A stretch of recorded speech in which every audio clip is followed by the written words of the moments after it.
సింహరాశి వారి గురించి ఇంతవరకు ఎవరు కూడా చెప్పని 9 పచ్చి నిజాలను ఈ వీడియోలో చెప్పడం అనేది జరుగుతుందండి.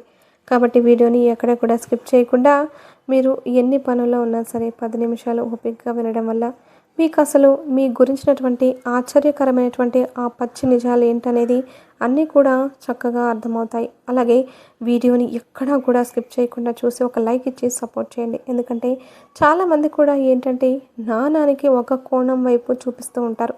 ఒకవైపు మాత్రమే చెబుతూ ఉంటారు. కానీ ఇంకొక కోణం కూడా ఉంటుందన్నమాట. అది ఎవరూ కూడా చూపించరు, చెప్పడానికి ఇష్టపడారనమాట. కానీ సింహరాశి వారి గురించి ఇంకొక సైడ్ కూడా వేరే రకంగా ఉంటుందన్నమాట. అవన్నీ కూడా పూర్తిగా ఈ వీడియోలో వివరించబడతాయి. కాబట్టి దానివల్ల మీ జీవితానికి ఈ వీడియో అనేది చాలా బాగా ఉపయోగపడుతుంది. మీ భవిష్యత్తుకు ఒక బంగారు బాటగా మారుతుందన్నమాట. ఎందుకంటే నిజాలు అనేవి మీరు తెలుసుకోగలిగినప్పుడే మీ జీవితానికి ఉపయోగపడే మార్పులు చేర్పులు చేసుకోగలుగుతారు. లేకపోతే కొన్ని ఇబ్బందుల పాలయ్యే అవకాశాలు అనేవి ఉంటాయన్నమాట. కాబట్టి ఎక్కడ కూడా స్కిప్ చేయకుండా చూసి లైక్ ఇచ్చి సపోర్ట్ చేయండి.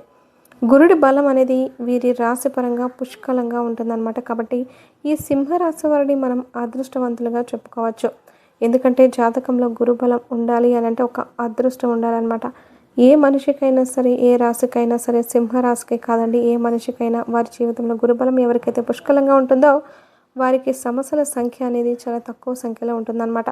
గురుబలం లేని వాళ్ళకి ఎన్నో సమస్యలు వస్తాయి. కాబట్టి ఈ సింహరాశి వారికి గురుబలం అనేది ఉండడం వీరి అదృష్టంగా చెప్పుకోవచ్చు అనమాట. కాబట్టి వీరి జీవితంలో ఎన్నో రకాలైనటువంటి సమస్యలు చిన్న వయసు నుంచి కూడా ప్రతి కష్టం కూడా మీరు పడి లేచినటువంటి వ్యక్తులు ఈ సింహరాశి వారు అని చెప్పడంలో ఎటువంటి సందేహం లేదు. కాబట్టి వీరు పడ్డ బాధలకి, వీరు ఏడ్చినటువంటి ఏడుపుకి, వీరు అనుభవించినటువంటి మనోవేదనకి వీరు అస్సలు అంటే చిన్న వయసు నుంచి కూడా ఆడి పాడాల్సినటువంటి సమయాల్లో కూడా మానసికంగా వారి వయసుకు తగ్గ బాధలు వారు చాలా అనుభవించారండి. ఎందుకంటే కుటుంబంలో పరిస్థితులు కొంతమందికి సరిగ్గా లేకపోవచ్చు, తల్లిదండ్రుల ప్రేమ కూడా సరిగ్గా అందకావచ్చు. ఇట్లా చూసుకున్నట్లయితే ఎన్నో రకాలైనటువంటి మనుషుల మధ్య, మనస్సుల మధ్య వీరు నలిగి పెరిగినటువంటి వ్యక్తులు అనమాట. కాబట్టి ఈ సింహరాశి వారు ఎంత జరిగినా కూడా ఇవాల్టి రోజున ఈ మాత్రమైనా నిలబడ్డారు అంటే వీరి జాతకపరంగా గురుబలం అనేది ఉండడం వల్లనే ఆ సమస్యలు వచ్చినా కూడా వీరిని ఏమీ చేయలేకపోయాయని చెప్పుకోవచ్చు అనమాట. ఇది మొట్టమొదటి పాయింట్.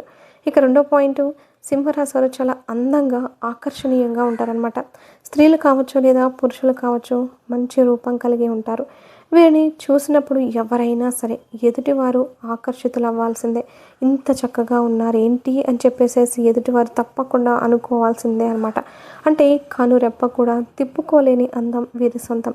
ఆడవారు అలాగే చక్కగా ఉంటారు. పెద్ద పెద్ద నేత్రాలతోటి, విశాలమైనటువంటి నుదురుతోటి చాలా చక్కగా ఉంటారు. పొడవైనటువంటి జుట్టు, ఒత్తుగా ఉంటుంది. జుట్టు చక్కగా బాగుంటుంది.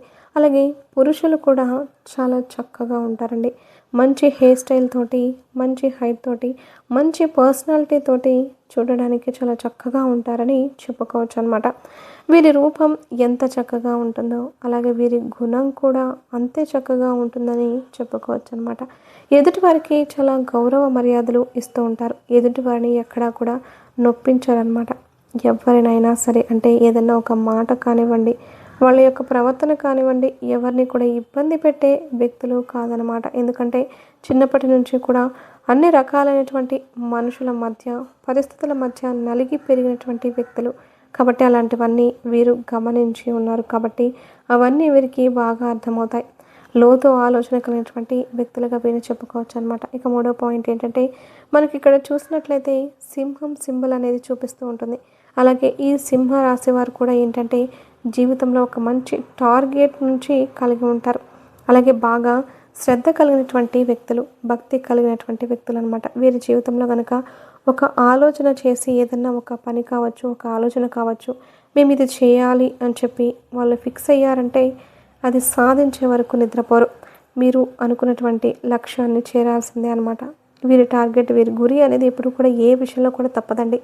ఎక్కడన్నా ఒక్కసారి పొరపాటున వీరి ఆలోచన కనుక తప్పింది అంటే మాత్రం అంతకు రెట్టింపు కష్టం అనేది పడి వారు అనుకున్నది సాధించేటటువంటి వ్యక్తులు అనమాట. అలాగా వీరి జీవితంలో ఏంటంటే ఒక మంచి ఆశయంతో, ఆశయాలతో, ఆశలతో కలిగి ఉంటారని చెప్పుకోవచ్చు అనమాట. ఏదైనా సరే ఒక టార్గెట్ని సంపాదించాలి, మన జీవితంలో ఒక ఉన్నత శిఖరాలకు ఎదగాలి, ఎక్కడ కూడా ఒకరి కింద తలదించుకొని బ్రతకకూడదు, కానీ తల ఎత్తుకొని బ్రతకాలి అని చెప్పేసి ఒక మంచి ఆశయాలతో కలిగి ఉంటారు. ఒక్క మాటలో చెప్పాలి అంటే ఒక మంచి పట్టుదల అనేది, మొండితనం అనేది వీరి సొంతమని చెప్పుకోవచ్చు అనమాట. ఏదైనా వీరికి ఆలోచన అనేది రాకుండానే ఉండాలి. ఒకవేళ ఆలోచన వచ్చింది అంటే మాత్రం ఆ భగవంతుడే స్వయంగా దిగి వచ్చి చెప్పినా కూడా మాట వినరనమాట. వీరు అనుకున్నదే వీరు చేస్తారు, కానీ మనుషులు కాదు కదా, దేవుడు చెప్తేనే వినరు అని అంటే ఇక మనుషులు చెప్పింది వింటారా? ఒక్కసారి ఆలోచించండి. అలా వీరి మనస్తత్వం అనేది చాలా స్ట్రాంగ్గా ఉంటుందని చెప్పుకోవచ్చు అనమాట. ఇక 4వ పాయింట్ ఏంటంటే, ఈ సింహరాశి వారికి ప్రేమ విషయానికి వస్తే వీరి ప్రేమ అనేది చాలా భయంకరంగా ఉంటుందన్నమాట. ఎందుకంటే ఎదుటి వ్యక్తులని వీరు నమ్మితే ఎంతలా నమ్ముతారంటే బాగా గట్టిగా నమ్ముతారనమాట. వీరు మితిమించినటువంటి ప్రేమను చూపిస్తారు, మితిమించినటువంటి చనువునిస్తారనమాట. అది ఇంట్లో అవ్వచ్చు, బయట అవ్వచ్చు. దీనివల్ల ఏంటంటే మీరు ఒక్కోసారి కొన్ని ఇబ్బందులు పడేటటువంటి అవకాశం అనేది ఉంటుందన్నమాట. మన మనుషుల దగ్గర కూడా మనం ఇన్ని రకాలైనటువంటి కండిషన్స్ తోటి ఉండాలా అని చెప్పేసి ఏంటంటే కొంచెం అతి చనువు అనేది చూపిస్తూ ఉంటారనమాట. దానివల్ల ఏంటంటే వీరు కొన్ని రకాలైనటువంటి అవమానాలు ఎదుర్కొనేటటువంటి అవకాశాలు అనేవి గట్టిగా కనిపిస్తూ ఉన్నాయి. ఎవరో దాకా ఎందుకండి, వీరి కుటుంబ సభ్యులను మనం చూసుకున్నట్లయితే వీరి భార్య అవ్వచ్చు, లేదా భర్త అవ్వచ్చు, లేదా వీరి సంతానం, వీరి బిడ్డలు అవ్వచ్చు. ఇట్లా ఏంటంటే ఒక్కోసారి వీరు ఎంత కుటుంబం కోసం అయితే కష్టపడుతూ ఉంటారో వీరి కష్టాన్ని గుర్తించరు. వీరు ఒక మాట అన్నా కూడా ఊరుకోరు. వీరు ఒక మాట అంటే అవతల వారి దగ్గర నుంచి 4 మాటలు ఎదురు సమాధానాలు రావడం, నువ్వేం చేసావు, నువ్వెంత అని చెప్పేసి ఇలాంటి మాటలు ఏంటంటే ఈ సింహరాశి వారు గత కొంతకాలం నుంచి కొంచెం ఎక్కువగానే పడుతూ ఉన్నారు అని చెప్పుకోవచ్చు అనమాట. అంటే వీరికి ఎక్కడ కూడా మర్యాద అనేది చాలా వరకు కూడా ఉండదు. అంటే వారితో చాలా గౌరవంగా మర్యాదగా ఉండేటటువంటి వ్యక్తుల్లో ఇవాల్టి రోజున సడన్గా ఏంటంటే ఒక చులకన అభిప్రాయం అనేది వీరి మీద ఏర్పడుతూ ఉంటుందన్నమాట. కాబట్టి దానికి కారణం ఏంటంటేనండి మీరు చూపించినటువంటి అతి ప్రేమ అనమాట. ఏదైనా సరే అతి ప్రేమ చూపించడం తప్పు కాదు, కానీ అతిగా చూపించినప్పుడు ఏంటంటే ఏదైనా సరే అమృతం కూడా విషంగా మారుతుందన్నమాట. చక్కెర మనకు తీపి అనేది ఎక్కువైనా అది మనం తినలేము, తాగలేము. అంటే మనకి కాఫీలో కానీ టీలో కానీ చూడండి, పంచదార ఎక్కువ వేసుకుంటే తాగగలుగుతామా? అలాగే కూరలో ఉప్పు ఎక్కువైతే మనం ఆ కూరని తినగలుగుతామా? అలాగే ప్రేమనైనా పగ అయినా ఇలాంటివన్నీ మనం గమనించుకుంటూ పోతే మీ ప్రేమ కూడా అతిగా ఉండడం వల్ల అదే మిమ్మల్ని మీకు అంటే నా అనేటటువంటి వ్యక్తుల మధ్య మిమ్మల్ని తక్కువగా చూపించుకునేటటువంటి సందర్భం ఉంటుంది. కాబట్టి ఎప్పుడైనా సరే మనిషికి ఆత్మ అభిమానం అనేది చాలా ముఖ్యం. బిడ్డల్ని ప్రేమించాలి, నమ్మినటువంటి బంధాన్ని ప్రేమించాలి, గౌరవించాలి, కాదని అనడం లేదు. కానీ అది మితిమీరితే మాత్రం అది వారి ముందలే మిమ్మల్ని చులకన చేసేటటువంటి అవకాశాలు అనేవి ఉన్నాయి. అలాంటి వాటి వల్లే ఇవాళ మీరు ఇబ్బంది పడాల్సిన అవకాశం అనేది ఉంటుంది. కాబట్టి అలాంటివన్నీ కూడా కొంచెం ఏదైనా సరే మీరు హద్దుల్లో ఉంచుకోగలిగితే మీకు చాలా మంచిది. మీరు చేయాల్సింది వారికి చేయండి మీ బాధ్యత ప్రకారం. అంతేకాని మరి మితిమించినటువంటి చనువు ఇవ్వడం వల్ల మీరు బాధపడాల్సి వస్తుందన్నమాట. కాబట్టి ఇది కొంచెం సరి చేసుకుంటే మీకు బాగుంటుంది. ఇక 5వ పాయింట్, ఈ సింహరాశి వారి యొక్క సంపాదన విషయాన్ని మనం ఆలోచించినట్లయితే గతంతో పోల్చుకుంటే ఆర్థిక పరిస్థితులు మెరుగుపడ్డాయని చెప్పుకోవచ్చండి. కాకపోతే ఇప్పటికీ కూడా కొంచెం డబ్బు విషయంలో మనం గమనించినట్లయితే బాగా ఇబ్బందులు గట్టిగానే వస్తూ ఉన్నాయి. ఇప్పటికీ కూడా ఏంటంటే బండి కదులుతుందంటే కదులుతుంది అన్నట్లుగా ఉంటుంది, కానీ అది ఎంతవరకు కదులుతుందా ఏంటన్న విషయం వీరికి మాత్రమే తెలుసు అన్నమాట. బయటికి చెప్పుకోరు. వీరి మనస్తత్వం అలాగే ఉంటుంది. అంటే బయటికి వీరి బాధను ఎక్కడ కూడా చెప్పుకోకుండా బయటకి అంటే చెప్పుకుంటే ఎక్కడ అలసైపోతామో చులకనైపోతామో అని చెప్పేసి మనసులో ఉంచుకొని బాధపడుతూ ఉంటారనమాట. కుటుంబ వ్యక్తులు కూడా పెద్దగా చెప్పుకోవడానికి ఇష్టపడారనమాట. కాబట్టి అలాంటి వాటి వల్ల వీరి యొక్క కష్టం కూడా ఎవరు గుర్తించలేకపోతున్నారు. కాబట్టి మీరేంటంటే మీకున్నటువంటి అంటే ప్రతి కష్టాన్ని ఇబ్బందులు ఏమన్నా ఉంటే కుటుంబంతో మీరు పంచుకోండి, బయట వాళ్ళకి చెప్పకపోయినా పర్వాలేదండి. ఎందుకంటే కుటుంబ సభ్యులతో కలిసిమెలిసి ఉండాల్సింది మీరు. ప్రతిదీ కూడా కుటుంబంతో మీకు అంతా కూడా అనుబంధాలని ఏర్పడి ఉంటాయి. కాబట్టి ప్రతి విషయం కూడా మీరు కుటుంబంతో మీ కష్టాన్ని పంచుకోవడం వల్ల వారు కూడా మిమ్మల్ని అర్థం చేసుకొని మీకు సహాయపడే అవకాశం అనేది ఉంటుందన్నమాట. కాబట్టి కొంచెం ఏంటంటే ఈ ఇబ్బందులు ఆర్థిక పరిస్థితులు అనేవి వస్తూనే ఉంటాయి. కొన్నాళ్ళు ఉక్కిరి బిక్కిరి చేస్తాయి. కానీ మీరైతే మాత్రం నిలదొక్కుంటారు. ఒక మంచి స్థాయిలో నిలబడతారు. మీరు చేసేటటువంటి వృత్తి, విద్య, ఉద్యోగం, వ్యాపారం ఏవైనా సరే చూసుకున్నట్లయితే కొంత ఇబ్బందుల్లో నలిగినప్పటికీ కూడా మీరు ఒక స్థాయిలో నిలబడగలుగుతారు. ఆర్థికంగా మీరు పుంజుకోగలుగుతారు అనమాట. అప్పుల సమస్యలు ఏదైనా ఉన్నా కూడా వాటి నుంచి కూడా బయటపడగలుగుతారు. కొంచెం ఇబ్బందులు భయంకరంగానే అనిపిస్తూ ఉంటాయి. కానీ మీరు దైవాన్ని నమ్ముకుని ముఖ్యంగా శివారాధన చేసుకుంటూ మీరు నమ్ముకున్న వెళ్ళినట్లయితే మీకు బాగా కలిసి వచ్చి ఆ పరిస్థితులన్నీ కూడా మీకు అనుకూలంగా మారే అవకాశం అనేది ఉంటుంది. మీరు సోమవారం రోజున శివాలయానికి వెళ్ళడం, ఇంట్లో కూడా శివారాధన చేసుకోవడం ఇలాంటివి చేయడం వల్ల మీకు బాగా కలిసి వస్తుందన్నమాట. ఎందుకంటే శివుని యొక్క లక్షణాలు మీలో కూడా పుష్కలంగా ఉన్నాయి అన్నమాట. కాబట్టి ఇలాంటి నియమాలు అనేవి ఆచరించండి. ఇక 6 పాయింట్ వచ్చేటప్పటికి ఏంటంటే ఈ సింహరాశి వారిలో ఉన్నటువంటి కోపం గురించి మనం చూసినట్లయితే వీరికి ప్రేమ ఎంత ఎక్కువగా ఉంటుందో అలాగే కోపం కూడా అంతే ఎక్కువగా ఉంటుందన్నమాట. అదే వీరి జీవితంలో ఇంకొక మైనస్ పాయింట్గా చెప్పుకోవచ్చు. అంటే వీరికి కల్లా కపటం ఉండదండి. ఏదైనా సరే మనసులో ఒకటి పైకి ఒకటి ఇలా నటించడం అనేది వీరికి చేత కాదనమాట. వీరికి ఒక్కొక్కసారి తీయగా మాట్లాడడం కూడా రాదు. ఎందుకంటే నటించడం చేత కాని వ్యక్తులు కాబట్టి వీరి మాట ఏంటంటే కుటుంబ సభ్యులతో కూడా ఏంటంటే కొంచెం అరిచినట్లుగా అలా ఉంటుందన్నమాట. అది ఎదుటి వారికి అర్థం కాక ఏంటంటే ఎందుకు ఇలా మాట్లాడుతున్నారు, మాతోటి ఎందుకు ఇలా అరుస్తున్నారు, ఎందుకు అలా కోపడుతున్నావు అని చెప్పేసి మీ కుటుంబ సభ్యులతో కూడా ఎక్కువగా వీరికి గొడవలు జరిగేటటువంటి అవకాశం అనేది ఉంటుందన్నమాట. కాబట్టి మీరు ఏంటంటే మీ మాట తీరును కొంచెం మార్చుకోండి. ఎందుకంటే ఎన్ని బాధలు మీరు పడినప్పటికీ చేసినప్పటికీ కూడా ఎదుటివారు అది అర్థం చేసుకోవాలని చెప్పి మనం ఆశించకూడదు.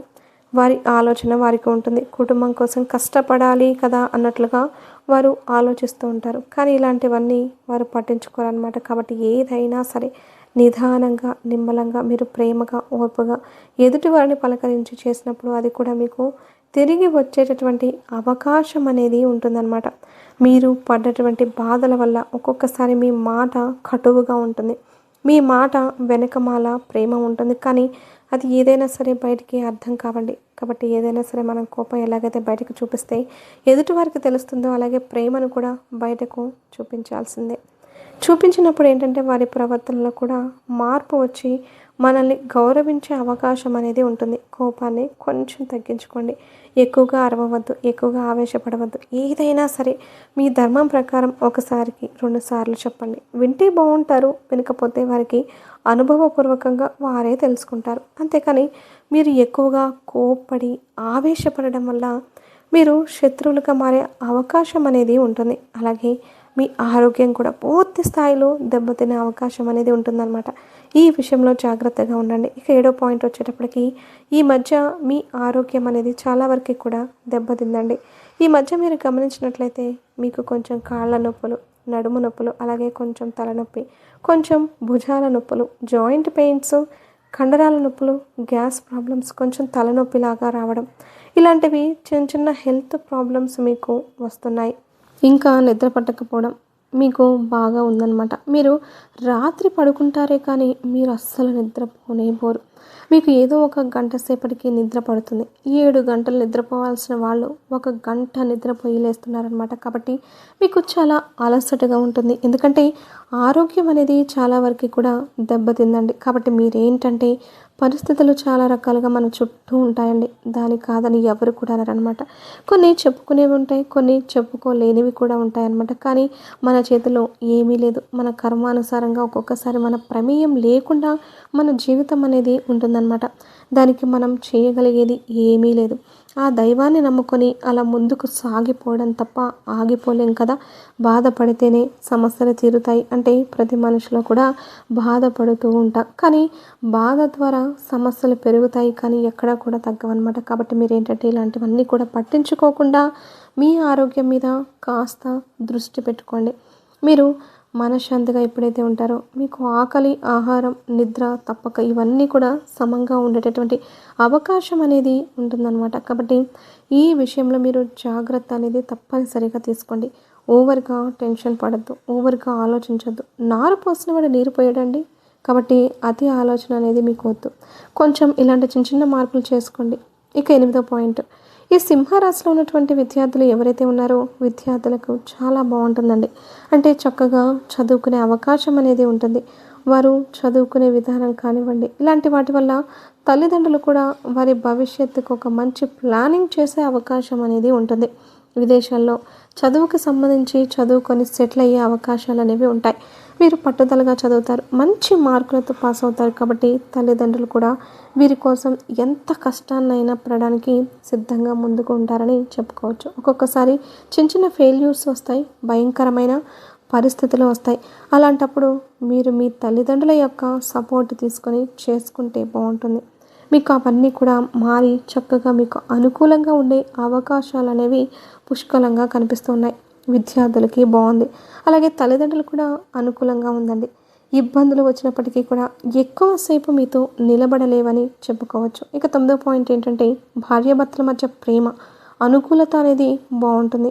చాలా వరకు కూడా వీరి దాంపత్య జీవితంలో గొడవలు ఉన్నప్పటికీ కూడా దాని వెనుక కంటికి కనిపించని ఎంతో ప్రేమ కూడా దాగి ఉందని చెప్పుకోవచ్చు అనమాట. గతంతో పోల్చుకుంటే ఇద్దరు కూడా ప్రేమ అనురాగాలతో కలిసి ఉంటున్నారు. వైవాహిక జీవితం వీరికి కలిసి వస్తుంది. ఒక స్థాయిలో సెటిల్ అవుతారని చెప్పుకోవచ్చు. ఒకరికొకరు అండగా తోడుగా సపోర్టుగా ఉంటారని చెప్పుకోవచ్చు అనమాట. వైవాహిక జీవితం బాగుంటుంది. కొంతమంది పెళ్ళిళ్ళు ఆలస్యం అయ్యే వాళ్ళు ఎవరైతే ఉంటారో వారికి కూడా వివాహం జరుగుతుంది. వైవాహిక జీవితం బాగుంటుంది. సంతానం లేని వారికి సంతానం కలుగుతుంది. ఉద్యోగాల కోసం చాలామంది గట్టి ప్రయత్నాలు చేస్తున్నారండి. మీ కష్టానికి తగ్గట్లుగా మీకు మంచి మంచి ఉద్యోగ అవకాశాలు వస్తాయి. వ్యాపారస్తులకు కూడా బాగుంటుంది. అప్పులున్నా కూడా తీరిపోతాయి. మీ మీద నరదిష్టి ప్రభావం కూడా చాలా ఎక్కువగా ఉంది. కాబట్టి మీరు సోమవారం రోజున కాస్తంత విభూతిని స్నానం చేసే నీటిలో కలుపుకొని చేసుకోవడం వల్ల మీకు ఆ నరదిష్టి, చెడు అంటే నకారాత్మక శక్తులు ఇలాంటివి ఉంటాయి కదండి, అవన్నీ కూడా తొలగిపోతాయి. అలాగే మీకు ఏంటంటే రాళ్ల ఉప్పుతో కూడా కాస్త దిష్టి తీసి వేసుకోండి. అలాంటివి చేయడం వల్ల చిన్న చిన్న పరిహారాలు ఏంటంటే మీకు మంచి ఫలితాన్ని ఇస్తాయి. ఎర్ర నీళ్ళతో కూడా దిష్టి తీసేసుకోండి. ఇలాంటివి చేయడం వల్ల మీకు ఆ సమస్యల నుంచి పూర్తి స్థాయిలో బయటపడే అవకాశం అనేది ఉంటుంది. ఆదివారం అమావాస్య రోజుల్లో ఇంటి ముందు గుమ్మడికాయను కట్టుకోండి. అలాగే ఏంటంటే ఆంజనేయ స్వామి గుడికి వెళ్ళి నిమ్మకాయల పూజ చేయించి మీ ఇంటి గేటుకు కట్టుకోండి. మీకు నరదిష్టి ప్రభావం ఇవన్నీ కూడా చాలా ఎక్కువగా ఉన్నాయి. కాబట్టి జాగ్రత్తలు తప్పనిసరి. ప్రేమికులకు బాగుంటుందండి. నచ్చిన వారితో కాసేపు ఫోన్లలో మాట్లాడి సంతోషపడే అవకాశం అనేది ఉంటుంది. మీరు చాలా ముక్కుసూటి కలిగినటువంటి వ్యక్తులండి. చాలా మంచివారిగా చెప్పుకోవచ్చు. మీ గురించినటువంటి 9 పచ్చి నిజాలు అయితే ఇవేనండి. కాబట్టి ఇవి మీరు చెప్పినట్లుగా మార్పులు చేర్పులు చేసుకుంటే మీ భవిష్యత్తు చాలా బాగుంటుంది. లేకపోతే మాత్రం ఇబ్బంది పడే అవకాశాలు అయితే గట్టిగా కనిపిస్తున్నాయి. కాబట్టి జాగ్రత్త అనేది తప్పనిసరి. వీడియో నచ్చితే ఖచ్చితంగా లైక్ చేసి షేర్ చేసి సబ్స్క్రైబ్ చేసుకొని అలాగే జై శ్రీకృష్ణ అని కామెంట్ చేయండి.